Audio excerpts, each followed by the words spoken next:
Bismillahirrahmanirrahim. Assalamualaikum warahmatullahi wabarakatuh.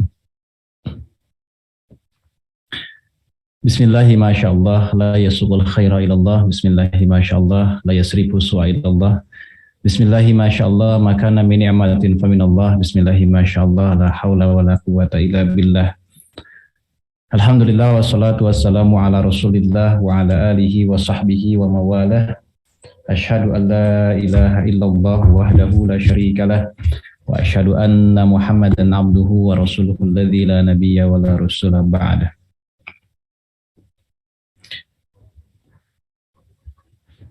Qala Allah Ta'ala fil Qur'anil Karim wa huwa asdaqul qailin. A'udzu billahi minasyaitonir rajim. Bismillahirrahmanirrahim. Iqra bismi rabbikal ladzi khalaq khalaqal insana min 'alaq iqra wa rabbukal akram alladzi 'allama bil qalam 'allamal insana ma lam ya'lam. Wa qala Nabi sallallahu alaihi wasallam may yuridillahu bihi khairan yufaqihu fiddin. Shadaqallahul 'azim wa shadaqa rasulun nabiyul karim. Alhamdulillah kita bersyukur pada Allah Subhanahu wa taala karena sampai dengan hari ini kita masih diberikan oleh Allah Subhanahu wa taala berbagai macam nikmat, nikmat iman, nikmat Islam, nikmat kesehatan, nikmat waktu, nikmat kesempatan dan berbagai macam nikmat yang lainnya, termasuk adalah nikmat ketaatan. Dan pada kesempatan yang mulia ini kita memulai insyaallah untuk mengkaji salah satu kitab hadis yang paling ringkas, yakni kumpulan 40 hadis karya Imam An-Nawawi yang sering kita sebut dengan hadis arba'in. Sebenarnya hadis arba'in kan bukan hanya karya Imam An-Nawawi, tapi juga ada juga karya dari ulama-ulama yang lain. Jadi sebenarnya kalau kita nisbatkan kepada beberapa ulama, maka kita akan jumpai banyak sekali hadis arba'in atau kumpulan hadis yang berisi 40 atau kurang lebih 40 hadis. Nah, jadi yang terkenal memang adalah hadis arba'in karya Imam An-Nawawi, sehingga kalau dimutlakan kita menyebut hadis arba'in itu seperti pada umumnya kita langsung merujuk kepada Imam An-Nawawi rahimahullahu ta'ala, karena saking masyhurnya, saking terkenalnya kitab arba'in karya beliau rahimahullahu ta'ala. Dan alhamdulillah atas izin dan maunah Allah subhanahu wa ta'ala kita sudah membahas kitab mustalah hadis, dari mulai kita membahas beberapa bab di dalam kitab Shakhsiyah Islamiyah juz yang pertama. Lalu kita lanjutkan dengan membahas mustalah hadis dari kitab Al-Qawaidul Asasiyah fi Ilmi Mustalahil Hadis karya Said Muhammad bin Alawi Al-Maliki Al-Hasani rahimahullahu ta'ala. Dan yang terakhir kemarin kita membahas kitab mustalah hadis yang berjudul Nukhbatul Fikar karya dari Al-Hafiz Ibnu Hajar Al-Asqalani rahimahullahu ta'ala. Nah, setelah mengkaji dua atau lebih ya, 2,5 atau 2 kitab plus beberapa bab terkait dengan mustalah hadis, tentu saja kita akan lanjutkan pada tahapan yang selanjutnya. Tadinya kami berpikir untuk mengkaji berkaitan dengan studi sanad ya, yakni mengkaji dari kitab yang khusus membahas berkaitan dengan Dirasatul Asanid, atau kami coba mengkaji berkaitan dengan ilmu hadis yang lebih spesifik seperti ilal hadis misalnya, ataukah ilmu rijal misalnya. Namun kami rasa itu akan sangat spesifik ya pesertanya. Kenapa? Karena ini adalah kajian yang sifatnya umum, sehingga belum tentu yang hadir sekarang ini adalah alumni gitu dari kajian Nukhbatul Fikar atau alumni dari kajian Al-Qawaid Asasiyah fi Ilmi Mustalah Hadis. Ya, jadi belum tentu. Ada yang dulu mungkin ikut kemudian terputus, ada yang tiba-tiba ikut sekarang ya, sedangkan dalam kajian sebelumnya tidak ikut. Tentu kalau kami lanjutkan pada tahapan yang selanjutnya, misalnya kajian sanad atau ilmu rijal, tentu ini akan bisa difahami hanya oleh yang sudah belajar mustalah hadis. Nah, berangkat dari itu maka kami memutuskan kita akan mengkaji kitab hadis langsung. Ya, kita akan mengkaji kitab hadis langsung, yaitu agar kita bisa mempraktikkan mustalah yang sudah kita pelajari, ilmu hadis yang sudah kita pelajari, kita akan coba praktikkan ke dalam kitab hadis langsung, sehingga siapapun bisa mengikutinya, baik yang dulu ikut dalam 3 seri ya, tiga babak pembahasan kitab, 2 kitab full dan sebagian bab dari salah satu kitab, ataukah yang hanya ikut 1 kitab mustalah hadis, ataupun yang sama sekali belum ikut kajian mustalah hadis. Insya Allah semua bisa ikut, siapapun, karena ini kajian yang hari Rabu subuh ini adalah kajian yang terbuka untuk umum, jadi siapapun bisa mengikutinya. Sehingga putusan kami adalah kita akan mengkaji kitab hadis. Kitab hadis ada 2 hadirin. Yang pertama adalah kitab hadis yang musnadah. Yang kedua ada yang ghair musnadah. Ya. Kitab hadis yang musnadah adalah kitab hadis yang menjadi sandaran, yang di dalamnya itu lengkap, mencantumkan sanadnya secara lengkap, atau yang kita sebut dengan masadir asliyah, kitab induk hadis. Yang kedua adalah kitab yang ghair musnadah, kitab yang bukan kitab induk, bukan masadir asliyah. Di dalamnya mencantumkan hadis tidak dengan sanadnya atau dengan sanad namun dimahzub, ya, sebagian sanadnya dihilangkan atau bahkan semua sanadnya dihilangkan, itu diringkas. Jadi yang disebut dengan kitab hadis yang musnadah berarti kitab induk, sedangkan kitab hadis yang ghair musnadah berarti bukan kitab induk. Tahapan dalam belajar hadis itu, ya, kalau kita berbicara berkaitan dengan yang berkaitan dengan kitab, maka mulai dari kitab yang ghair musnadah, baru kemudian dari kitab yang musnadah, gitu ya. Kalau kita langsung kepada kitab induk, maka kita akan mendapatkan kesulitan. Maka mulailah dari kitab yang bukan kitab induk. Itu yang akan memudahkan insya Allah, ketimbang kita akan masuk langsung kepada kitab induk. Misalnya kitab induk seperti Sahih Bukhari, Sahih Muslim, ya, Muwatta Imam Malik, kemudian Sunan An-Nasa'i, Sunan Ibni Majah, Sunan Abi Daud, Sunan At-Tirmidzi, Sunan Ibni Majah, kemudian Musnad Ahmad bin Hambal dan lain sebagainya, ya. Yang beberapa kitab misalnya dihimpun, ya, misalnya 6 kitab dihimpun, dikelompokkan dalam Kutubus Sittah, atau 9 kitab dikelompokkan dalam Kutubus Tis'ah. Itu semua adalah kitab induk, ya. Itu semua adalah kitab induk. Nah, mengkaji kitab induk itu perlu perangkat-perangkat dan perlu tahapan, perlu tadarruj dalam belajar, ya.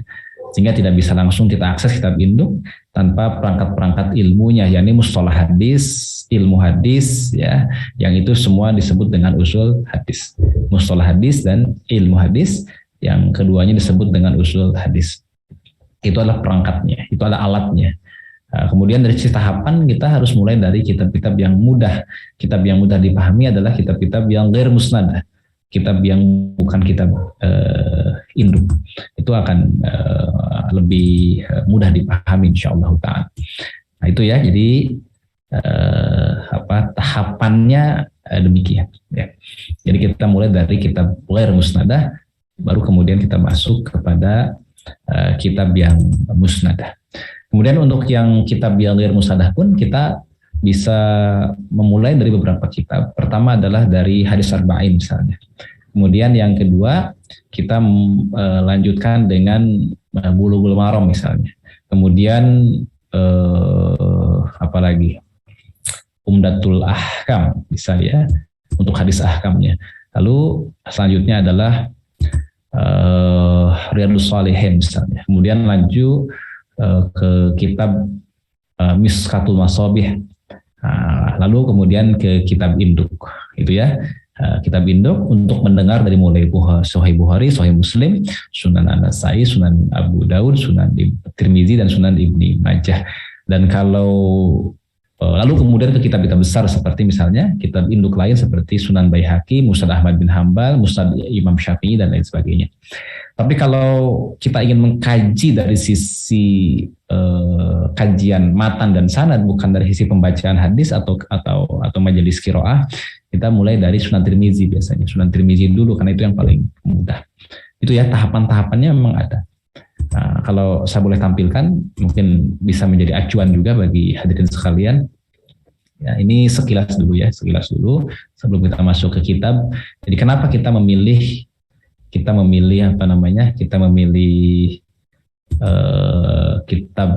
Arba'in Nawawi ini? Karena ini tahapan. Ya, belajar itu perlu tahapan. Ya.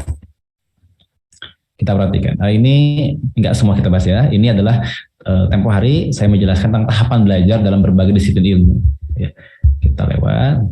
Nah, ini tahapan ilmu itu kata Sufyan Ats-Tsauri adalah sebagai berikut. Beliau mengatakan bahwa kana yuqalu awwalul ilmi as-sumtu wa tsani al-istima'u wal istima'u lahu wa hifdzuhu wa tsalisu al-amalu bih wa rabi'u nashruhu wa ta'limuhu. Kata beliau, ya dikatakan permulaan ilmu itu diam, kedua mendengar dan menghafalkan, ditambah lagi dengan memahami sebenarnya, menghafal dan memahami, ketiga mengamalkan, keempat menyebarkan dan mengajarkan. Mengamalkan, kemudian terakhir menyebarkan dan mengajarkan, itu adalah muaranya, itu adalah puncaknya. Ya, di diam, mendengar, kemudian menghafalkan dan memahami, itu bisa dipisah ya. Maka kalau kita buat tahapannya, tahapan belajar itu dari mulai diam, mendengar, menghafal, memahami, kemudian mengamalkan dan menyebarkan, itu tahapan ilmu. Kalau tahapan dari jenis kitab itu mulai dari kitab matan atau yang mukhtasar, lalu kemudian kitab syarah, lalu kitab hasyiyah. Gitu ya, itu tahapan dalam kitab. Kalau tahapan belajar secara umum, ini ringkasnya nggak saya syarah. Pertama, memulai dengan menghafal Al-Quran dan memahami ilmu-ilmunya. Yang kedua, menghafal dan memahami kitab-kitab ringkas. Kita belum dulu ke kitab besar, harus kita ringkas dulu. Yang ketiga, tidak masuk terlebih dahulu pada masalah ikhtilaf ulama. Yang dasarnya juga belum paham, misalnya sudah masuk kepada ikhtilaf ulama. Belum juga mengkaji fikih mazhab, sudah mengkaji fikih muqaranah, perbandingan mazhab, repot itu. Ya. Belum mengkaji qawaid fikih, sudah mengkaji kepada maqasid syariah, itu repot ya. Jadi jangan dulu ke ikhtilaf ulama, tapi mulai dari perkara yang ringkas dulu. Kemudian yang keempat, mendengar dan mempelajari hadis serta ilmu-ilmunya. Mengkaji kitab hadis dengan urutan yang benar. Kalau untuk mendengar hadis dari Sahih Bukhari, lalu kemudian kepada Muwatta Malik, Sunan Abi Daud, Sunan An-Nasa'i, Ibnu Majah, kemudian Jami Tirmizi dan Musnad Syafi'i. Nah, kemudian mempelajari ilmu hadis. Ilmu hadis itu dari mulai terkait dengan kesahihannya, kedhaifannya, kehasanannya, musnadnya, mursalnya, dan seluruh jenisnya. Nah, yang kelima tahapannya adalah memulai mempelajari kitab-kitab yang lebih luas. Setelah yang ringkas baru ke yang luas, gitu ya tahapannya. Nah, ini semua rujukannya dapat dipertanggungjawabkan ya. Dan mungkin suatu kapan-kapan dalam sesi-sesi selingan di kaji subuh kita bisa bedah ya bagaimana tahapan belajar bagaimana. Itu semua bidang ilmu ya. Tentang Quran apa yang harus dibahas. Tahapan belajar Quran misalnya dari mulai menghafal Quran, mempelajari ilmu tajwid, mentadaburi Al-Quran, mempelajari ilmu qiraat, memahami tafsirnya, mempelajari ulumul Quran, baru memahami aspek fikih. Itu tahapannya. Tahapan belajar hadis, mempelajari kitab hadis. Kitab hadis yang mana dulu? Yang ghair musnad dulu, seperti hadis arba'in, bulughul maram atau umdatul ahkam untuk hadis hukumnya, riyadus sholihin untuk sibghah tasawufnya, kemudian miskatul masyabih. Miskatul masyabih ini untuk ringkasan kutubus sittah, lalu ke kitab induk seperti kutubut tis'ah dan lain sebagainya ya. Seperti Bukhari, Sahih Muslim, Muwatta Malik dan lain sebagainya yang tadi sudah kita sebutkan. Nah, untuk tahapan mempelajari ilmu hadis dari mulai sanad hadis kita pelajari mustalahnya, as-saqtu wal ittisal, jarh wa ta'dil, ilal hadis, manahijul muhaddisin dan takhrij. Sebenarnya kita di Majlis Subuh sudah belajar yang 1-2 tuh tentang mustalah hadis dan as-saqtu wal ittisal, tentang ketersambungan dan keterputusan sanad ya. Nah, harusnya kita masuk ke yang ketiga, ilmu rijal, jarh wa ta'dil khususnya, atau ke ilal hadis, atau ke manahijul muhaddisin, atau terakhir nanti ke takhrij. Ya. Tapi kita tidak dulu masuk ke jarh wa ta'dil atau ilal hadis karena apa? Karena itu sangat spesifik keilmuannya dan tidak bisa diikuti oleh semua orang yang belum belajar mustalah hadis. Begitu maksudnya. Jadi ada tahapannya, ada tadarruj dalam belajar.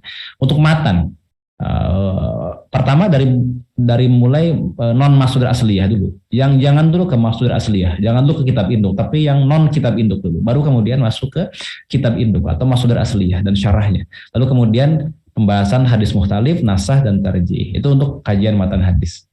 Nah, kitab induk hadis itu apa saja? Urutannya dari mulai Kutubus Sittah, Muwatta Malik, Musnad Syafi'i, Sunan Kubra Baihaqi, kemudian ke kitab-kitab musnad seperti Musnad Ahmad, Musnad Ibnu Humaidi, Musnad Al-Bazzar. Tahapan begitu. Ya. Untuk fikih, tahapan fikih bagaimana? Dari mulai fikih mazhab, usul fikih, kaidah fikih atau qawaid fikih, fikih muqaranah atau perbandingan, tarikh tasyri, baru maqasid syariah. Itu tahapan. Begitu ya? Nah, mudah-mudahan dapat difahami. Jadi, kenapa kita memilih hadis arba'in? Karena itu adalah tahapan pertama. Dari hadis arba'in kita bisa ke Bulughul Maram, kita bisa ke Umdatul Ahkam, kita bisa ke Riyadhus Shalihin nanti. Ya. Dan kajian kita tidak hanya kajian syarah hadis, aspek fikihnya enggak. Kita akan mengkaji aspek fikih dan sanadnya. Kenapa? Karena kita udah belajar mustalah hadis. Jadi nanti kajian hadis arba'in kita akan berbeda dengan kajian hadis arba'in yang lain ya, yang hanya membahas syarahnya. Kita akan membahas berbagai aspeknya dari mulai aspek sanadnya dan juga aspek syarahnya. Nah, syarah yang kita akan kaji adalah syarah yang dinisbatkan kepada Ibnu Daqiqil Aid. Ya. Meski oleh para muhaqqiq dikomentari bahwa kitab tersebut sebenarnya tidak disandarkan kepada Ibnu Daqiqil Aid, tapi kepada seorang ulama yang belum diketahui identitasnya. Kenapa?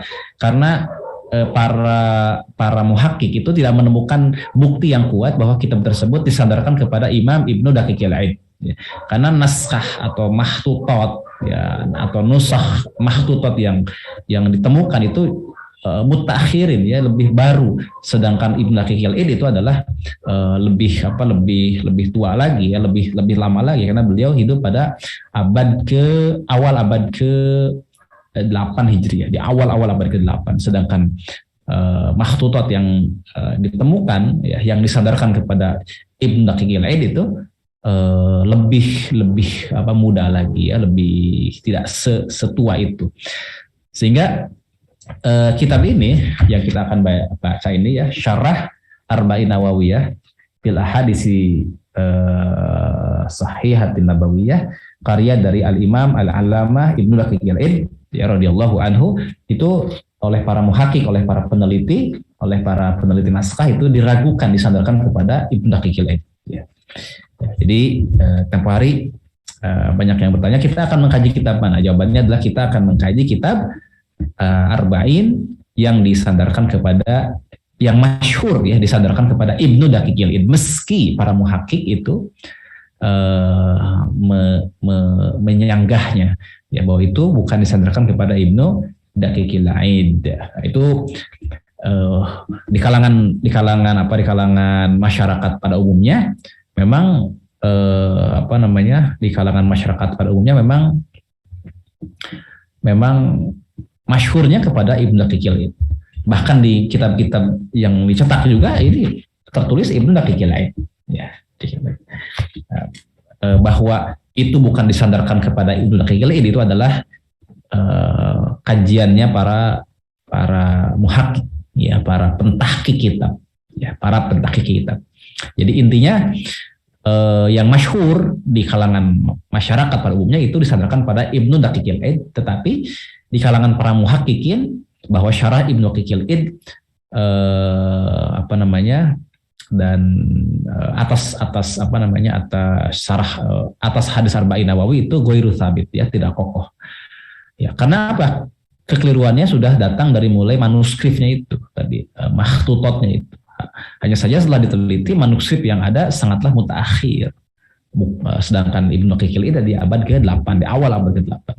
Jadi tidak ada seorang ulama pun juga yang menyebutkan bahwa biografi Ibnu Daqiqil Aid bahwasannya beliau memiliki syarah untuk arba'in gitu. Nah, sejauh ini mu'alifnya masih belum diketahui siapa, tapi untuk materi isinya bagus ya, sudah ditemukan bahwasannya kitab tersebut banyak meringkas dari syarah Ibnu Farad Al-Ishbili, yaitu penulis Ghoromis Sahih. Ya, kitab Gharmis Sahih. Nah, kitab Gharmis Sahih itu adalah kitab mustalah hadis yang disusun berdasarkan berdasarkan nazom, ya nazom Gharmis Sahih, nazom cinta, ya Gharmis Sahih ada 20 bait, 20 bait, ya 20 bait tentang syair-syair mustalah hadis. Nah, itu karya dari siapa namanya, Imam Ibnu Farah al-Ishbili gitu, penulis Gharmis Sahih. Jadi ini tuh ada ringkasan dari itu kelihatan. Begitu ya. Tapi nggak apa-apa. Kita katakan bahwa syarah yang kita pakai adalah syarah karya yang masyhur dinisbatkan kepada Ibnu Daqiqil Aid. Meskipun di kalangan para muhakkik ada perdebatan ya. Kitabnya bisa didapatkan di mana saja, tanya aja ke toko kitab. Syarah Arba'in Nawawi karya dari Ibnu Daqiqil Aid gitu ya, Imam Ibnu Daqiqil Aid, ulama besar dalam mazhab Syafi'i. Bahkan beliau disebut-sebut sebagai mujtahid mutlak ya, sebagai mujtahid mutlak, meski beliau tidak mendeklarasikan sebagai mujtahid mutlak, beliau lebih cenderung mengikuti mazhab Syafi'i ya, tidak membangun mazhab sendiri. Meskipun kualitasnya adalah sudah pada level mujtahid mutlak, saking luar biasanya beliau. Kalau PDF-nya banyak ditemukan dan saya juga sudah kirim ke Ustadz Supriyadi PDF dari kitab tersebut. Mungkin yang sudah tergabung di grup ngaji subuh bisa mendapatkan ya. Bahkan di chat ini, di kolom chat yang gabung di Zoom juga sudah ada tuh, bisa di-download syarah hadis Arba'in Nawawi karya dari Imam Ibnu Daqiqil itu. Kita akan kita akan baca lengkap insyaallah ya. Kita akan baca lengkap. Jadi mungkin selama ini masih mengkaji kitab hadis Arba'in Nawawi hanya matanya saja dibaca. Tidak, kita akan baca lengkap syarahnya. Kita akan jelaskan aspek sanadnya dan juga aspek matanya insyaallah ta'ala. Ya mungkin satu hadis bahkan bisa jadi 2 pertemuan, bisa jadi ya. Tapi kita targetkan satu hadis 1 pertemuan lah. Ya mudah-mudahan tuntas begitu. Hari ini kita tidak akan masuk dulu ke hadis pertama, tapi kita akan masuk ke muqaddimah ya. Masuk ke muqaddimah dan kita akan menjelaskan manhaj Imam Nawawi dalam menyusun hadis arba'in ya. Kita akan mengetahui bagaimana manhaj Imam Nawawi. Insyaallah, mudah-mudahan semua bisa istiqomah. Ini adalah tangga pertama sebelum kita belajar yang lain ya, Bulughul Maram, Umdatul Ahkam, Riyadhus Shalihin, Mishkatul Mashabih. Jangan langsung loncat kepada kajian Fathul Bari, syarah Sahih Bukhari. Itu ibaratnya kita langsung loncat ke tangga 10, sedangkan kita melewatkan tangga 1, 2, 3, 4, 5 sampai tangga 9 kita lewatkan, langsung terbang ke tangga 10 ya. Itu akan rawan terpeleset hadirin ya, rawan terpeleset. Begitu kurang lebih ya. Karena apa? Karena semua itu ada tahapannya, belajar itu ada tadarruj. Apapun kan, belajar matematik juga kita nggak mungkin langsung kepada sinus, kosinus, tangan gitu ya. Enggak. Kita mulai dari apa dulu? Perkalian, pembagian, bahkan penjumlahan, pengurangan. Pasti ada tahapan. Ya. Belajar matematik, belajar fisika, belajar apapun. Ya. Ada tadrij. Ya. Kenapa belajar matematik kita ada tadrij? Tapi kenapa dalam belajar agama kita senangnya langsung kepada perdebatan, gitu, langsung kepada fikih muqaranah, langsung kepada yang tinggi-tinggi. Nah, ya semuanya ada tahapannya, semuanya ada tahapannya. Dan ilmu Islam itu sangat luas. Dan guru-guru kami menyarankan kalau kita sudah terlanjur ada di tangga 5 misalnya, sedangkan ada tangga yang masih bolong, contoh tangga 2 kita belum, tangga 1 kita belum, balik lagi. Jangan teruskan dulu, balik lagi. Ya, itu balik lagi. Tuntaskan dulu tangga 1, tuntaskan tangga 2. Baru kita loncat nanti ke tangga ke-6 misalnya. Kalau memang 3, 4, 5-nya sudah. Gitu ya. Itu. Jadi kalau hari ini yang sudah ada kajian ini nih, kajian kitab Alfiyah Ibnu Malik, ikut ya. Karena semangatnya.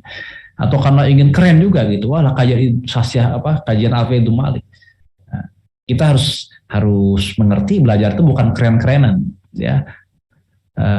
Hentikan dulu, cari yang kajian Syarah Jurumiyah, Al-Ajurumiyah itu dulu ya, al-Ajurumiyah dulu, kemudian Mutamimah al-Ajurumiyah, nanti Qatrunada mungkin, ya, atau syarah al-Ajurumiyah juga banyak kan, al-Kawakib termasuk syarah Mutamimah yang bagus, yang lengkap. Nah, baru kemudian kepada Alfiyah Ibnu Malik, dari mulai syarahan yang paling ringkas seperti misalnya syarahan Ibnu Aqil sampai dengan syarahan yang lebih lengkap seperti syarahan misalnya Ibnu Hisham dalam kitab Awdahul Masalik, atau misalnya Al-Asmuni misalnya, gitu. Baru ke yang muntahi, yang paling tingginya seperti Alkitabnya Imam Syibawai, begitu ya. Semua ada tahapannya hadirin. Ya, nggak bisa belajar itu, nggak bisa loncat.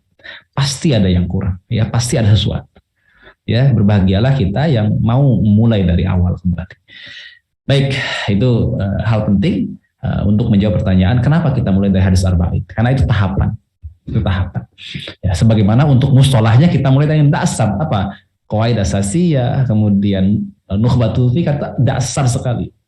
Qawaid asasiyah, nukhbatul fikar, kemudian manzumah baikuniyah, itu juga dasar. Itu dasar, itu selevel. Sebelum kita masuk ke Tadribur Rawi misalnya, ke Muqaddimah Ibnu Shalah, ke apa lagi, ke Fathul Mughis misalnya, Syarah Alfiyah al-Iraqi, enggak ada ya, kita sabar dalam belajar.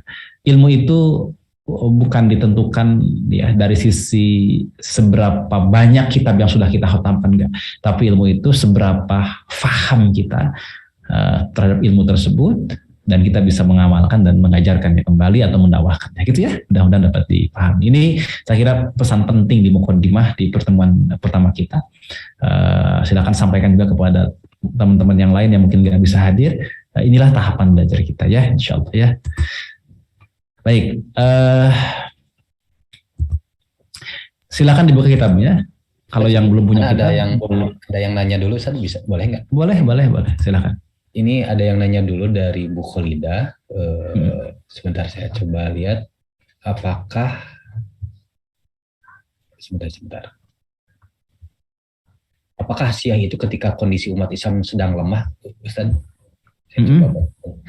Ustaz izin bertanya, adanya kitab Hasyiah itu ditulis saat kondisi berpikir umat melemah, sehingga kadang-kadang yang ditulis dalam kitab Hasyiah justru jauh dari yang inti kitab aslinya. Ini bagaimana meresponnya, Ustaz? Oh, gini ya. Kemudian ini tambahin lagi, ini ada lanjutannya, katanya sejauh mana kepentingan umat saat ini untuk belajar kitab Hasyiah? Oh iya, paham. Begini Bu,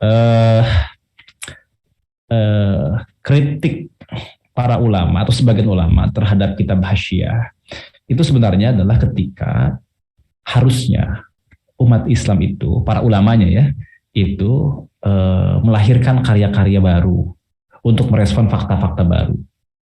Ya, ada persoalan yang baru, harusnya direspon dengan melahirkan kitab-kitab fikih baru untuk merespon apa? Perkara-perkara baru yang muncul. Itulah yang disebut dengan usul fikih yang produktif, itu kan begitu. Dia sebagai apa? Bagaimana kerangka berpikir tasyri' dan bisa menyelesaikan berbagai macam persoalan yang muncul.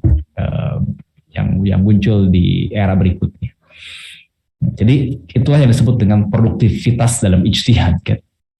Dan itu dibutuhkan oleh umat karena masalah itu akan terus berkembang dari sisi apa? Dari sisi modelnya, bentuknya, gitu ya. Meskipun intinya sama-sama saja kan, masalah manusia sama-sama saja, tapi modelnya itu pasti berkembang. Nah, harusnya dijawab oleh apa?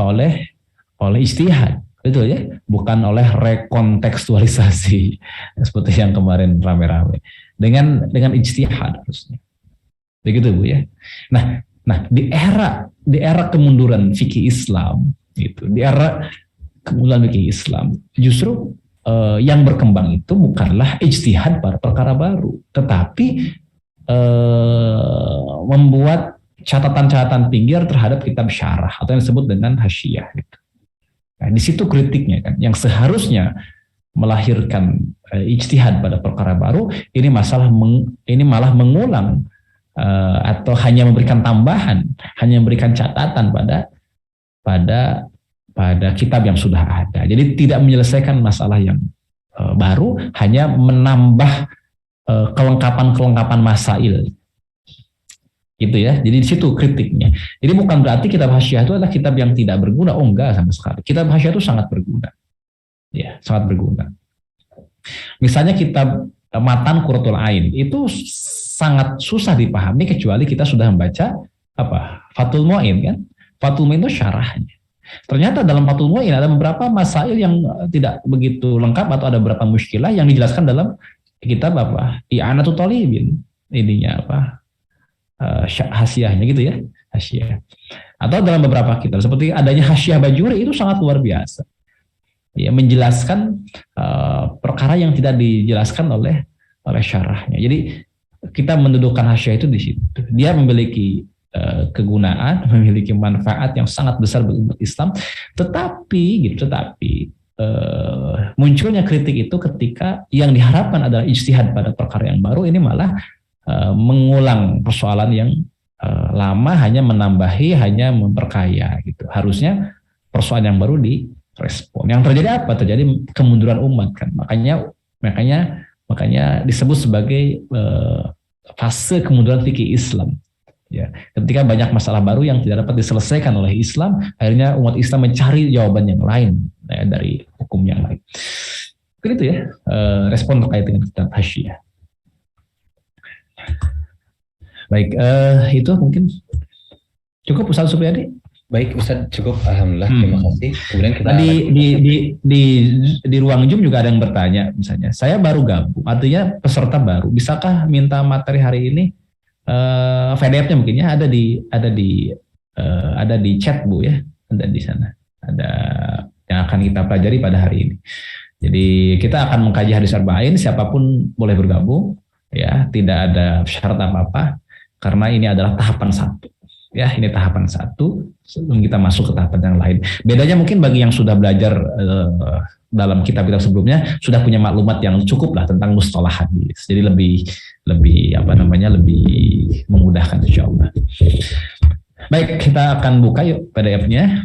Bagi yang punya kitabnya silahkan dibuka, bagi yang punya PDF-nya silahkan diperhatikan ya. Atau yang tidak punya, kita bisa lihat sama-sama di layar. Baik, ini judulnya ya, Syarhul Arba'ina Hadisan Nabawiyah. Syarah Arba'in, kitab hadis Arba'in Nawawiyah. Karya siapa? Karya dari Al-Imam Muhyiddin Syaraf Zakaria An-Nawawi, atau karya dari Imam An-Nawawi. Ya. Jadi ini adalah syarahnya disusun oleh Al-Imam Al-Allamah Ibnu Daqiqil Aid. Jadi masyhurnya memang Ibnu Daqiqil Aid. Jadi hadis arba'innya itu karya siapa? Karya Imam An-Nawawi kalau hadis arba'innya. Jelas ya? Jadi hadis arba'innya adalah karya Imam An-Nawawi rahimahullahu taala. Tetapi syarahnya ini adalah karya dari Ibnu Daqiqil Aid. Imam Nawawi itu pada abad keberapa beliau? Abad ke-7 Hijriah. Ya. Kemudian disyarah oleh Ibnu Daqiqil Aid pada abad awal 8 abad Hijriah. Meski tadi penisbatan kepada Imam Ibnu Daqiqil Aid itu diragukan di kalangan para muhaqqiq, itu meragukan bahwa ini bukan karya Ibnu Daqiqil Aid. Ada yang menyangka ini adalah karya Ibnu Hajar Al-Asqalani ya. Makanya ada satu penerbit yang menerbitkan kitab ini persis sekali dengan penulis Al-Hafidz Ibnu Hajar Al-Asqalani. Tapi itu pun disanggah oleh muhaqqiq yang lain, bukan juga. Ya. Jadi sejauh ini memang masih ditulis oleh ulama yang masih belum dipastikan siapa. Baik, kita akan lanjut kepada muqaddimah untuk memahami manhaj dari Imam An-Nawawi. Ya, silakan dibuka. Kita akan mengkaji kitab ini. Ya. Kita akan baca, kemudian kita akan berikan komentar secukupnya. Ya, tidak akan dijelaskan terlalu panjang ya, agar kita bisa sampai pada misi dari pertemuan pertama ini, memahami manhajnya Imam An-Nawawi. Ya. Bismillahirrahmanirrahim. Qala al-musannifu al-Imam An-Nawawi fi kitabihi Al-Arba'un An-Nawawiyah rahimahullahu ta'ala wa nafa'ana bihi wa bi'ulumihi wa bi'ulumikum fi dharaini amin ya rabbal alamin. Bismillahirrahmanirrahim. Alhamdulillahi rabbil alamin, qayyimus samawati wal ardin, mudabbiril khalaikil ajma'in, ba'isir rusul, salatuhu wa salamuhu alaihim ilal mukallafin. Dikatakan di sini, hadirin yang Allah Subhanahu wa taala, kata beliau, segala puji bagi Allah, Tuhan sekalian alam, penguasa langit dan bumi, yang mengatur urusan seluruh makhluknya, mengutus para rasul kepada para mukallaf untuk memberikan petunjuk, ya, untuk memberikan apa? Untuk memberikan petunjuk, ya. Dikatakan di sini, lihidayatihim wa bayani syara'iddin bidalailil qat'iyyati wa wahidihatil barahin ahmaduhu ala jami'in ni'amihi as'aluhu al-mazida min fadlihi wa karamihi. Jadi untuk memberikan apa? Memberikan petunjuk dan juga penjelasan terkait dengan syariat-syariat agama, ya. Jadi diutusnya Rasul itu untuk apa? Untuk memberikan petunjuk dan menerangkan kepada seluruh makhluknya, ya, kepada mereka, maksudnya kepada kaum muslimin, kepada mukallaf, ya, lebih tepatnya kepada mereka para mukallaf, tentang urusan-urusan agama. Ya, dengan apa? Dengan dalil-dalil yang jelas dan bukti-bukti yang nyata. Kemudian beliau mengatakan, aku bersyukur kepada Allah atas segala nikmatnya, dan aku memohon tambahan karunia dan kemurahannya. Ini adalah adabnya para ulama. Beliau memulai dengan Bismillahirrahmanirrahim. Yang kedua dilanjutkan dengan memuji Allah, Alhamdulillahirabbil alamin, dan seterusnya. Kemudian yang terakhir, ya, adab berikutnya adalah bersolawat kepada baginda Muhammad Shallallahu Alaihi Wasallam. Itulah adab para ulama nanti, ya. Nah, tak lupa juga beliau, ya, setelah memuji Allah Subhanahu Wa Taala kemudian bersyahadat, ya. Ini juga tartib yang biasa dilakukan oleh para ulama, ya. Asyhadu an la ilaha illallah al-wahidul qahar al-karimul ghaffar, ya. Beliau bersyahadat, kemudian wa asyhadu anna sayyidana Muhammadan abduhu wa rasuluhu wa habibuhu wa khaliluhu afdalul makhluqin, ya. Beliau bersyahadat bahwa aku bersaksi tiada ilah kecuali Allah, yang, ya, Allah semata yang maha esa lagi maha kuasa, gitu, maha mulia lagi maha pengampun, ya. Kemudian juga beliau mengatakan bahwa aku bersaksi bahwa junjungan kita Muhammad adalah hamba, utusan, kekasih dan kesayangannya, gitu, ya. Ini loncat.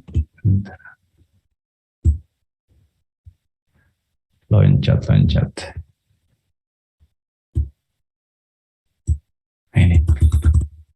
Baik. Sampai tadi, sampai wahabibuhu wa khaliluhu. Atau kita baca lengkap dulu aja, ya, beberapa satu paragraf nanti supaya taliknya lebih utuh insyaallah. Nah, dikatakan di situ beliau bersyahadat asyhadu an la ilaha illallah wal wahidul qahar al karimul ghaffar wa asyhadu anna Muhammadan abduhu wa rasuluhu wa habibuhu wa khaliluhu afdalul makhluqin al-mukarramu bil Qur'anil azizil mu'ajizatil mustamirrati ala taqa'u bis sinin bis sunanil mustaniratil lil mustarsyidin al-mahsusu bi jawami'il kalim was samahatidin was salatullahu wassalamuhu alaihi wa ala sairin nabiyyin al-mursalin wa ali kullin wa sairi salihin. Jadi beliau setelah bersyahadat, ya, kemudian beliau menyampaikan di sini bahwa beliau bersaksi bahwa junjungan kita adalah Nabi Muhammad Shallallahu Alaihi Wasallam, hamba dan dia utusan, mulia kekasih dan kesayangan Allah Subhanahu Wa Taala. Beliau setinggi-tingginya makhluk, ya, yang dimuliakan dengan Al-Quran yang agung sebagai mukjizat yang berlaku sepanjang masa. Ya. Beliau diutus dengan membawa peraturan dan undang-undang yang menjadi pegangan bagi mereka yang menghendaki petunjuk. Ya. Jadi beliau itu dikatakan afdalul makhlukin, semulia-mulianya, sebaik-baiknya makhluk. Kemudian al-mukarramu bil Qur'anil aziz, ya. Beliau itu dimuliakan dengan Al-Quran, ya. Sebagai apa? Yang Al-Quran ini sebagai mu'ajizat, ya, sebagai mu'ajizat yang apa namanya, yang berlaku sepanjang masa. Beliau diurus dengan peraturan undang-undang. Nah, jadi beliau diurus dengan berbagai macam peraturan. Ya. Beliau dikatakan di sini bahwa apa namanya, dengan berbagai macam sunnahnya, dengan berbagai macam peraturannya, dengan berbagai macam perundang-undangannya begitu, yang apa, yang menjadi pegangan, ya, bagi mereka yang menghendaki petunjuk. Yang itu adalah menjadi pegangan bagi lil murtarsyidin, ya, bagi orang-orang yang menghendaki petunjuk tadi itu. Nah, beliau dikaruniai kalimat-kalimat yang singkat. Jadi beliau itu dikaruniai bijawami'il kalim. Jawami'il kalim itu adalah kalimat-kalimat, ungkapan-ungkapan yang singkat namun mengandung makna yang sangat dalam. Jadi ungkapan Nabi itu memang jawami'ul kalim, ya, ringkas, padat, ya, tapi mengandung makna yang sangat dalam. Seperti misalnya ungkapan, ya, ad-dinu an-nasihah, itu kan jawami'ul kalim, ya. Din adalah nasihat, itu panjang maknanya, ya, dan dalam sekali maknanya. Dan begitulah Nabi Muhammad SAW dalam ungkapannya adalah dengan jawami'ul kalim, ya, dengan jawami'ul kalim. Kemudian yang selanjutnya, beliau memiliki keutamaan dalam kalam, ya, yakni sebagai sebagai Rasul yang memiliki apa yang disebut dengan jawami'ul kalim tadi itu. Kemudian, ya, apa namanya, tadi singkat padat, ya. Kemudian agama yang mudah juga, ya. Jadi agama yang memudahkan, ya, yang memudahkan. Nah, keselamatan dan kesejahteraan semoga senantiasa dilimpahkan kepada beliau dan kepada segenap para nabi dan para rasul, kemudian keluarga, ya, keluarga mereka serta segenap orang-orang yang sholih. Nah, ini kelengkapan, ya, mukaddimah yang sangat luar biasa yang beliau sampaikan, ya, dengan bismillah, kemudian apalagi memuji Allah, alhamdulillah, kemudian bersyahadat, kemudian bersolawat kepada baginda Muhammad SAW. Nah, itulah adab dalam memulai sebuah kebaikan itu, demikian tartib, ya, tidak langsung. Kemudian beliau mengatakan amma ba'du, dan adapun setelah itu, gitu, ya. Amma ba'du ini tidak punya makna sebenarnya. Tapi takwilnya adalah amma ba'da bismillah, ya, amma ba'da alhamdulillah, ba'da sholawat, gitu. Setelah bismillah, setelah alhamdulillah, setelah bersolawat, nah, barulah kemudian beliau masuk ke dalam inti. Nah, jadi amma ba'du itu adalah semacam pemisah antara prakata di awal, mukaddimah, dengan inti yang beliau akan sampaikan. Ya. Apa yang ingin beliau sampaikan di dalam mukaddimah kitab ini, beliau mengatakan sebagai berikut, faqad ruwina, boleh dibaca ruwina, boleh dibaca rawaina, ya, memang memiliki makna yang sedikit berbeda. Kalau ruwaina itu dari syekh secara langsung biasanya, tapi kalau ruwina itu meriwayatkan tidak kepada syekh langsung, tapi kepada yang di atasnya juga bisa. Jadi bisa dibaca rawaina, bisa dibaca ruwina, ya. Sama, tapi ada penekanan di masing-masing istilah tersebut, ya, artinya punya perbedaan yang lebih bisa kita teliti lebih dalam lagi, ya. Tapi para ulama ada yang menyebutkan rawaina, ada yang menyebutkan ruwina, tidak masalah, ya, tidak masalah. Mari dikatakan di sini ruwina atau rawaina an Ali bin Abi Thalib wa Abdullah bin Mas'ud wa Mu'adz bin Jabal wa Abi Darda wa Ibn Umar wa Ibn Abbas wa Anas bin Malik wa Abi Hurairah wa Abi Sa'id Al-Khudri radhiyallahu taala anhum min turukin katsiratin birriwayatin mutanawwi'atin. Ya, kita lanjutkan mutanawwi'atin.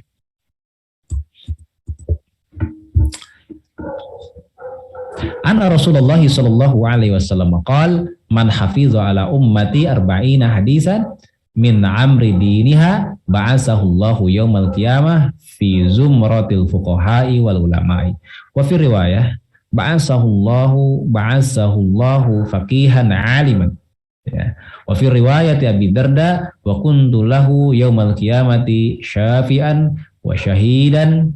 Wa fi riwayat Ibni Mas'udin ya qila lahu udkhul min ayyi abwabil jannah syi'ata. Wa fi riwayat Ibni Umar kutiba fi zumratil ulama'i wa khusyira fi zumratil syuhada wattafaqa al-khuffazu. Ya, kita masuk ke ini. Nah, ke halaman berikutnya. Ya. Dikatakan di sana wattafaqu al-khuffazu ala annahu hadisun dhaifun wa in kathurat turuquhu. Hadirin yang dirahmati Allah Subhanahu wa taala, kita coba perhatikan ya halaman tadi ya. Nah, beliau ya meriwayatkan, makanya bisa dikatakan rawaina berarti langsung dari gurunya, atau bisa jadi ruwina itu dari yang di atasnya. Itu hanya teknis dalam pengungkapan ya. Nah, kami lebih memilih ruwina ketimbang rawaina, tapi sama saja, dua-duanya benar. Karena ini langsung ke Ali bin Abi Thalib ya. Jadi langsung kepada sahabat, ada Ali bin Abi Thalib di sana. Jadi diriwayatkan kepada kami dari Ali bin Abi Thalib. Ya, sebenarnya kan jauh kan, jauh. Imam Nawawi dan Ali bin Abi Thalib jauh sekali, jauh sekali, betul ya, jauh sekali. Jadi ini adalah zaman sahabat, ini adalah para sahabat radhiyallahu anhum. Sedangkan Imam Nawawi itu abad ke berapa tadi? Abad ke-6 Hijriah. Jadi jauh sekali, ya, jauh sekali. Makanya para ulama kadang lebih milih dengan ungkapan ruwina ketimbang rawaina. Tapi maknanya sama ya sebenarnya ya. Itu dibedakan karena di kalangan para ahli riwayat itu hal yang macam ini sangat detail dibahasnya. Nah, diriwayatkan kepada kami dari siapa? Dari Ali bin Abi Thalib. Kemudian Abdullah bin Mas'ud, Mu'ad bin Jabal, Abu Darda, Ibnu Umar, Ibnu Abbas, Anas bin Malik, Abu Hurairah, kemudian Abu Sa'id Al-Khudri radhiyallahu taala anhum. Semoga Allah meridhai mereka. Min turukin katsiratin katanya. Dari jalan-jalan yang banyak. Ya, birriwayatin mutanawwi'atin ya. Jadi jalurnya banyak sekali. Ini sahabat yang meriwayatkan juga banyak sekali ya. Ya, banyak sekali. Makanya beliau mengatakan riwayat-riwayat ini ya itu dari banyak jalan, jadi sanadnya banyak dengan berbagai riwayat bahwa Rasulullah SAW bersabda. Apa sabda Rasulullah? Ya, beliau mengatakan dalam sabdanya ini, mana? Nah ini dia, ini hadisnya. Ini yang menjadi motivasi beliau dalam membuat hadis arba'innya. Apa kata beliau? Man hafiza ala ummati arba'ina hadisan min amri diniha ba'asahullahu yaumal qiyamah fi zumratul fuqaha wal ulama. Kan itu ya. Barang siapa yang diantara umatku menghafal 40 hadis tentang agamanya, maka dia akan dibangkitkan Allah pada hari kiamat bersama ahli-ahli fikih dan para ulama. Jadi keutamaan menghafal 40 hadis. Wa fi riwayah, dalam riwayat yang lain dikatakan ba'asahullahu faqihan aliman, akan dibangkitkan sebagai orang alim, seorang faqih dan seorang alim. Itu. Kalau riwayat Abu Darda dikatakan di sana, pada hari kiamat aku akan membawa syafaat kepadanya dan aku juga menjadi saksinya. Itu pujian juga kepada yang menghafal 40 hadis. Kemudian dari riwayat Ibnu Mas'ud dikatakan di situ, diperintahkan kepadanya, masuklah dari pintu surga mana saja yang kamu kehendaki. Gitu ya. Kemudian kalau riwayat Ibnu Umar, pujian kepada yang mengumpulkan 40 hadis dikatakan di sana, ia ditetapkan termasuk golongan para ulama dan kelak dikumpulkan pada hari kiamat bersama orang-orang yang mati syahid ya. Jadi khusyira fi zumrati syuhada ya. Nah, hadis-hadis ini banyak sekali. Tadi aja sahabat yang meriwayatkannya banyak sekali. Tapi kita lihat di sini bahwa wattafaqo al-huffazu ala annahu hadisun dhaifun ya. Jadi para huffaz, siapa itu para huffaz? Ya, ini para ulama hadis yang pada level tertentu, lebih tinggi lagi. Ya. Ulama hadis yang pada level tertentu, dia adalah para ulama yang hafal bukan hanya matan tapi hafal sanad hadis. Ya, berikut hafal rawi-rawinya, berikut hafal kedudukannya atau rutbahnya, masya Allah, yaitu hufaz itu. Ini hufaz itu hafalan hadisnya adalah 100.000 hadis biasanya gitu. Kemudian bukan hanya matannya tapi juga sanadnya. Kemudian apa lagi? Rawinya juga hafal, kedudukannya, rutbahnya rawi juga hafal. Nah itu ya. Jadi para ulama telah menyepakati berkaitan dengan hadis ini, atau para hufaz telah menyepakati tentang hadis ini apa? Hadis ini annahu dhaifun, adalah hadis yang dhaif, lemah meskipun banyak jalan atau banyak sanadnya, gitu ya. Gitu.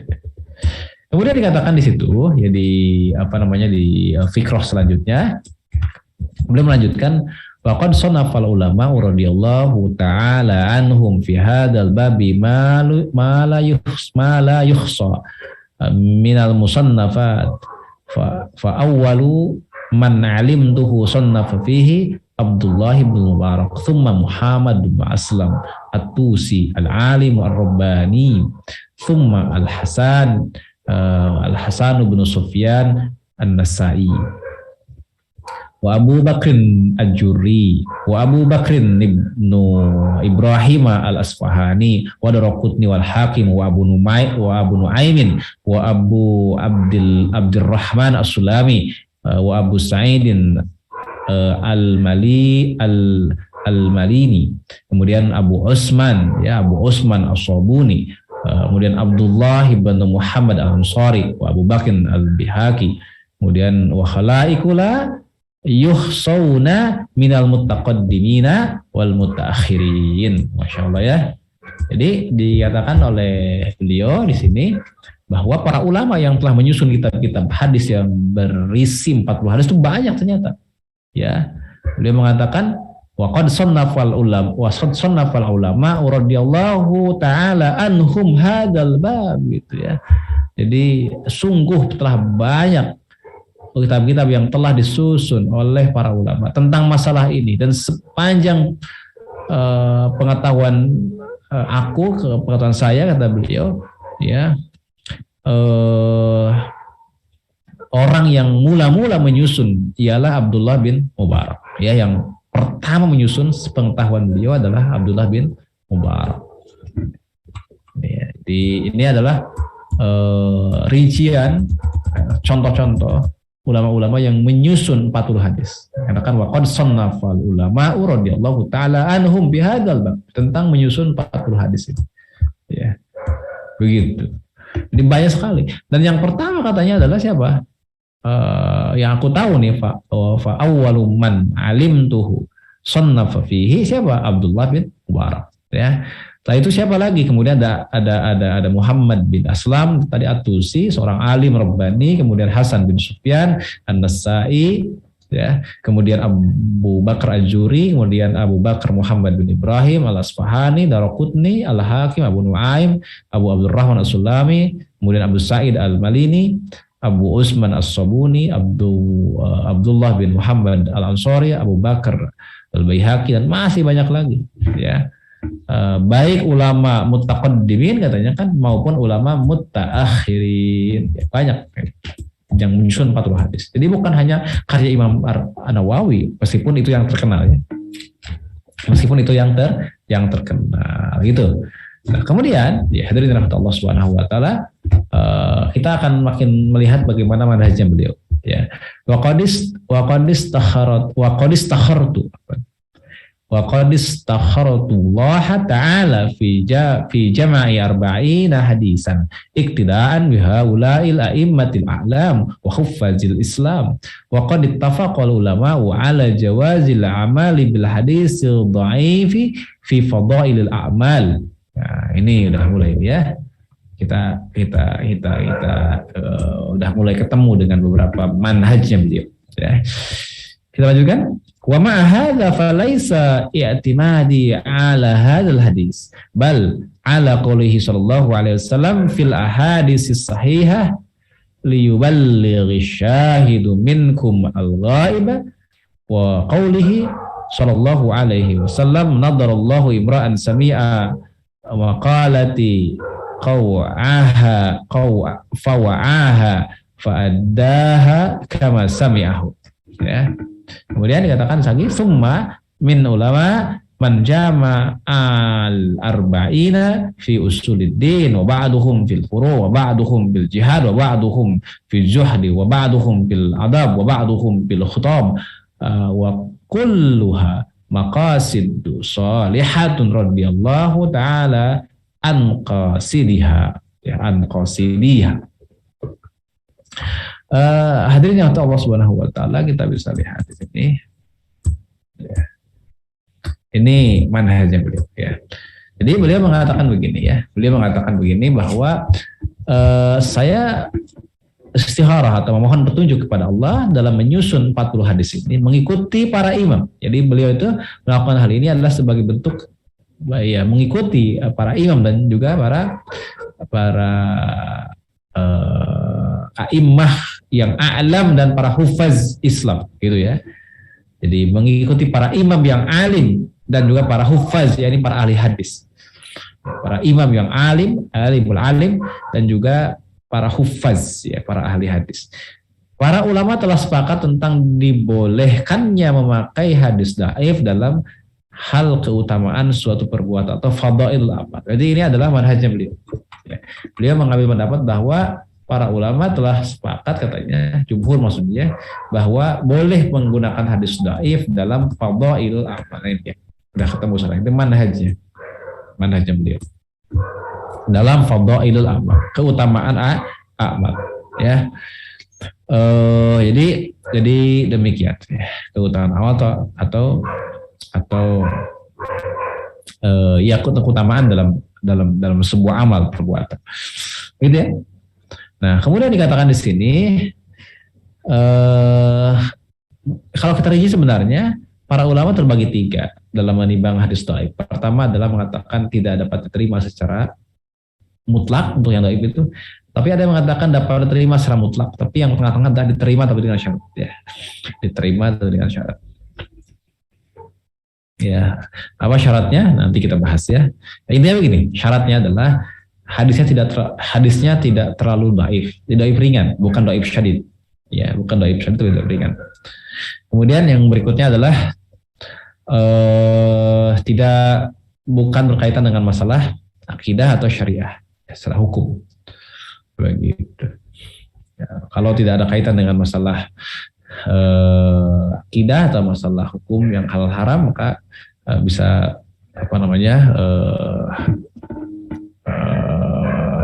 menggunakan hadis dhaif yang ringan dhaifannya untuk fadhailul amal. Termasuk juga untuk targhib wa tarhib ya, untuk motivasi dan ancaman. Begitu ya. Jadi dikatakan di situ bahwa beliau itu akan beliau mengambil pendapat itu bahwa para jumhur atau bahkan dikatakan sepakatnya para ulama tentang dibolehkannya memakai hadis dhaif dalam keutamaan amal atau fadhail amal. Sekalipun demikian, pegangan saya katanya bukanlah pada pendapat ini, tetapi pada sabda Nabi Shallallahu Alaihi Wasallam, gitu ya. Dalam apa? Dalam hadis sahih. Apa hadis sahihnya? Hadis sahihnya berbunyi liyuballigha syahidu minkumul ghaib, adalah orang yang hadir mendengarkan, yang mendengarkan pengajian, maksudnya menyampaikan kepada orang yang tidak hadir. Jadi yang hadir hendaklah menyampaikan kepada yang tidak hadir. Itu maksud dari liyuballigh ya.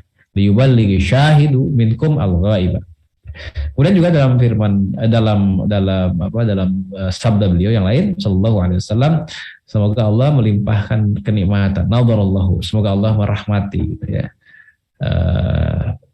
Kepada orang yang mendengar kata-kata dariku lalu menghafalkannya, kemudian ia menyampaikan kepada orang lain sebagaimana yang ia dengar. Nah, itu adalah hadis sahih semuanya. Keduanya hadis sahih. Yang pertama hadis sahih Bukhari yang mengatakan liyuballigh syahidu minkum al-ghaib. Kemudian yang berikutnya adalah nadarallahu imra'an sami'a maqalati fawa'ada ya fawa'aha fa'addaha kama sami'aha. Apa namanya? Dikatakan di situ bahwa lalu ia mendengar ya. Jadi semoga Allah melimpahkan nikmat begitu kepada orang yang mendengar kata-kata dariku, lalu ia menghafalkannya, kemudian ia menyampaikannya kepada orang lain sebagaimana yang ia dengar. Nah, sebagian ulama ada yang menyusun ya 40 hadis tentang masalah usul atau pokok agama, dan ada pula yang masalah furu atau cabang-cabang ya, dan masalah ijtihad ya, dan masalah ijtihad. Jadi selain yang lain ada yang menyusun ya tentang masalah zuhud ya, tidak mengutamakan dunia, tentang adab ya, sopan santun, tentang nasihat ya. Kesemuanya itu mempunyai tujuan yang baik ya, sehingga atau semoga Allah meridhoi perbuatan mereka semua, begitu ya. Jadi ini adalah satu muqaddimah yang sangat luar biasa. Kita sudah menemukan apa di sini? 2 manhaj penting sebetulnya. 3 manhaj penting. Pertama adalah memulai sesuatu dengan kebaikan, ya, dengan adab-adabnya. Yang kedua apa? Ya, yang kedua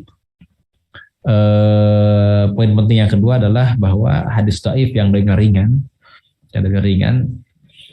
itu bisa bisa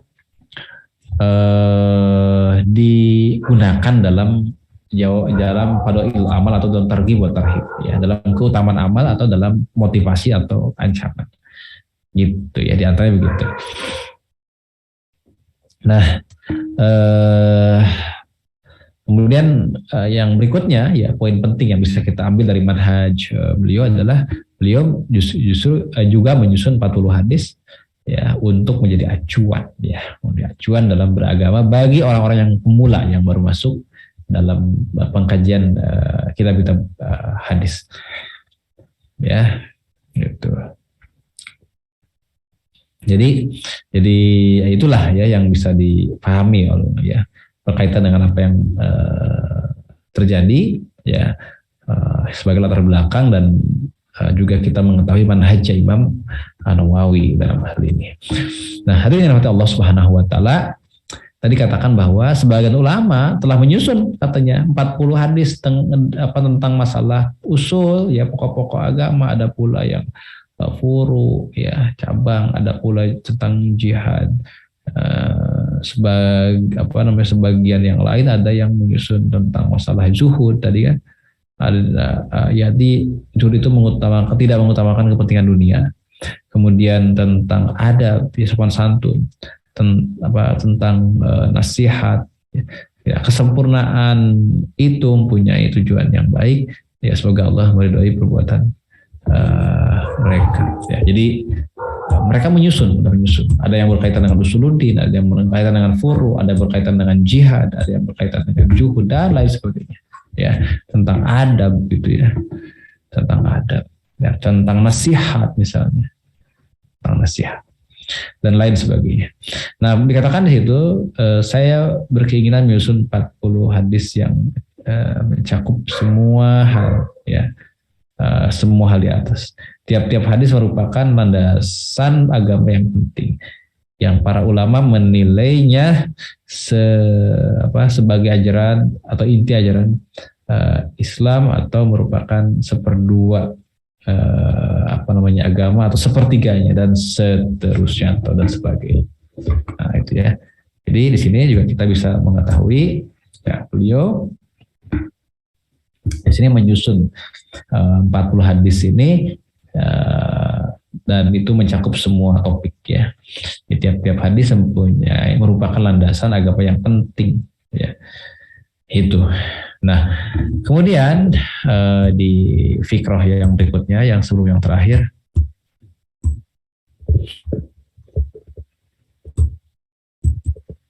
dari sini ya. Sampai situ ya poin poin utama sampai yang sebagian itu menyusun beberapa tema-tema ya. Ada yang menyusun masalah pokok agama, ada yang menyusun masalah furu'nya, ada yang juga sebagian lain itu berkaitan dengan jihad, ada yang menyusun hadis berkaitan dengan juhud, ada yang tentang adab dan lain sebagainya ya, dan lain sebagainya. Begitu ya, kurang lebih berkaitan dengan manhajnya beliau ya. Manhaj Imam Nawawi dalam menulis kitab Arba'in ini. Nah, hadirin yang Allah Subhanahu wa taala, tadi sampai di mana kita? Di sini ya. Ya. Nah, hadirin yang dirahmati Allah Subhanahu wa taala, kemudian dikatakan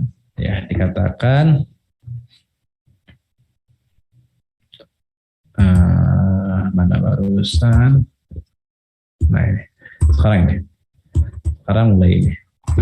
Beliau mengatakan wa qad ra'aitu jam'a arba'ina ahamma min hadza kullihi wa hiya arba'una hadisan mushtamilatun ala jami'i dzalik.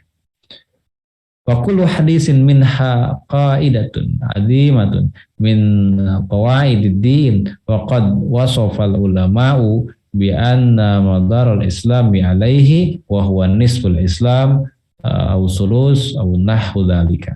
Itu ya yang poin. Ya, au nahwu dzalika. Nah, kemudian beliau melanjutkan summa ya altazimu bi hadhihi al-arba'ina an takuna sahihatun ya. Antakuna sahihatun mu'azzamuha fi sahihail Bukhari wa Muslimin wa azkuruha mahzufatal asanid liyashula hifzuha wa ya'ummal intifa'u biha insyaallahu ta'ala wa atbi'uha bibabin fi dhabti khafiyyin al-faziha. Dikatakan di situ summa utbi'uha bibabin fi dhabti khafiyyi al-faziha. Ya. Hadirin yang Allah Subhanahu wa taala, beliau kemudian menyampaikan, ya saya berkeinginan menyusun 40 hadis. Jadi beliau juga berkeinginan Imam Nawawi menyusun 40 hadis. Sebagaimana ulama-ulama sebelumnya kan? Sebagaimana ulama-ulama sebelumnya. Beliau menyusun 40 hadis. Nah, terkait dengan 40 hadis yang beliau susun, beliau mengatakan begini ya, bahwa hadis yang beliau susun itu mencakup ya, landasan agama yang penting yang para ulama menilainya sebagai inti dari Islam. Jadi memang ulama mengatakan itulah inti ajaran Islam, atau sepertiganya katanya, atau sebagian setengahnya katanya. Nah, biasanya dikatakan sebagai bi anna madar Islam ya alaihi, sebagai madar Islam ya. Ini luar biasa. Nah, hadirin Allah Subhanahu wa taala, kemudian dikatakan di sini saya berupaya katanya untuk mengupayakan agar 40 hadis itu adalah hadis yang sahih. Mana ya? Loncat. Nah ini dia ya. Baik ya. Jadi beliau menyebutkan bahwa hadis yang disusun itu adalah 40 hadis yang yang semuanya sahih dan sebagian besarnya termuat dalam kitab-kitab Sahih Bukhari, Sahih Muslim. Jadi semuanya adalah sahih menurut beliau. Ya, kemudian sebagian besarnya termuat dalam kitab Bukhari dan kitab Muslim. Saya juga tidak menyebutkan sanad-sanadnya supaya mudah dihafal dan dipelajari isinya. Insya Allah. Kemudian, ya, jadi beliau tidak mencantumkan sanadnya untuk memudahkan dihafal ya matanya. Kemudian katanya saya melengkapi dengan satu bahasan untuk menguraikan kata-kata yang belum jelas ya. Jadi untuk menjelaskan hal-hal yang kata-kata yang masih masih samar gitu. Baik, itu. Jadi gimana manhajnya, tambah lagi ya, manhaj beliau berarti kalau kita lihat di sini adalah beliau menulis kitab Hadis Arba'in ini dengan mencakup semua tema tentang inti agama gitu ya, mencakup semua tema tentang inti agama. Dan manhaj yang barusan kita baca di sini bahwa beliau menghilangkan sanadnya untuk memudahkan dalam menghafal, dimahzub sanadnya gitu ya. Nah, maka kesimpulannya di sini ya di fiqrah yang terakhir beliau mengatakan, kita lihat sama-sama. Nah, ini beliau mengatakan ini, wayan bagi likulli raghibin fil akhirah ay ya'rifa hadhil ahadisa limastamalat alaihi minal muhimmati wahtawat alaihi minat tanbihi ala jami'it ta'ati dzalika dhahirun liman tadabbarahu 'ala Allahi i'timadi wa ilaihi tafwidi wastinadi lahu alhamdu wa ni'amatu wa bihi taufiq wal asmah. Hadirin yang dirahmati Allah Subhanahu wa taala, beliau mengatakan seyogianya setiap orang menginginkan kehidupan akhirat ya, menginginkan negeri akhirat, memahami hadis-hadis ini. Jadi setiap orang yang menginginkan, merindukan akhirat, seyogianya memahami hadis-hadis ini. Kenapa? Karena di dalamnya mengandung banyak hal penting serta peringatan dalam berbagai macam ibadah. Hal itu akan semakin jelas ya jika dibahas lebih lanjut. Yaitu hanya kepada Allah, maksudnya hanya kepada Allah saya berharap dan hanya kepadanya pula saya berlindung dan berserah diri. Kemudian beliau kembali memuji kepada Allah Subhanahu wa taala, walahul hamdu wa ni'mah ya. Segala puji dan nikmat adalah kepunyaan Allah Subhanahu wa taala gitu, dan kepadanya lah wabihi at-taufiq wal asmah, kami mohon taufik dan juga perlindungan gitu ya. Kalau kita ringkas berarti manhaj beliau di dalam menyusun kitab Arba'in Nawawi itu bisa kita susun dalam beberapa poin-poin sebagai berikut. Nah, gimana? Nah, yang tadi satu apa tadi? Yang satu adalah bisa dimulai dari bahwa beliau menyusun kitab Arba'in ini didasarkan pada riwayat-riwayat yang menyebutkan bahwa ada keutamaan dalam menghafal 40 hadis. Meskipun riwayat tersebut dhaif tetapi diamalkan. Gitu ya. Diamalkan oleh para ulama sehingga beliau mengikuti jejaknya para ulama. Beliau mengikuti jejaknya para ulama. Yang kedua, beliau menjelaskan bahwa hadis dhaif ringan itu masih dapat digunakan dalam fadhail amal.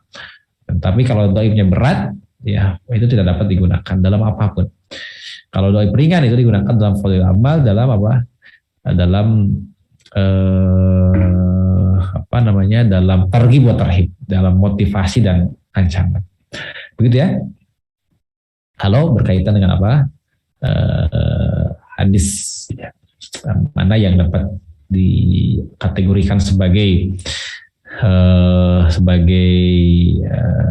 hadis yang dapat diterima ataukah tidak ya. Maka hadis dhaif yang ringan, tidak menyangkut perkara akidah dan juga hukum syariat ya, itu maka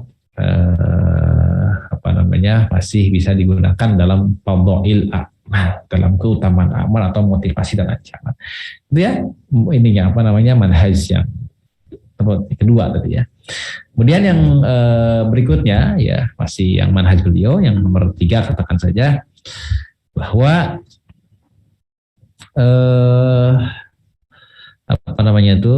beliau dalam menyusun kitab ini mengikuti jejaknya para alim ulama zaman sebelumnya atau periode sebelumnya gitu ya. Kemudian manhaj yang berikutnya adalah beliau mengambil pilihan untuk menyusun kitab ya 40 hadis ini dengan dengan mencantumkan seluruh topik, seluruh tema yang itu merupakan inti dari agama Islam gitu ya, inti dari agama Islam. Kemudian yang berikutnya adalah manhaj beliau hanya mencantumkan hadis-hadis sahih saja ya. Sebagian besarnya hadis sahih saja, dan sebagian besarnya lagi atau ada dalam kitab Sahih Bukhari dan Sahih Muslim ya. Dari situ ya disebutkan bahwa semuanya hadis sahih, bahkan sebagian besarnya ada dalam Sahih Bukhari dan Sahih Muslim, begitu sebagian besarnya. Kemudian manhaj yang berikutnya adalah beliau menghilangkan syaratnya untuk memudahkan kita dalam menghafalnya, gitu ya. Kemudian yang terakhir manhajnya adalah beliau menjelaskan dalam bahasan yang khusus untuk mengurai kata-kata yang belum jelas atau kata-kata yang atau masih samar gitu. Itu kurang lebih manhaj beliau dalam menyusun kitab hadis arba'in ini. Mudah-mudahan dapat difahami dengan sebaik-baiknya. Mungkin itu sementara yang bisa disampaikan. Mudah-mudahan dapat difahami berkaitan dengan apa? Berkaitan dengan muqaddimah dan manhaj beliau. Sebelum nanti kita bahas hadisnya lebih detail di pertemuan-pertemuan yang akan datang. Barakallahu li wa lakum. Assalamualaikum warahmatullahi wabarakatuh.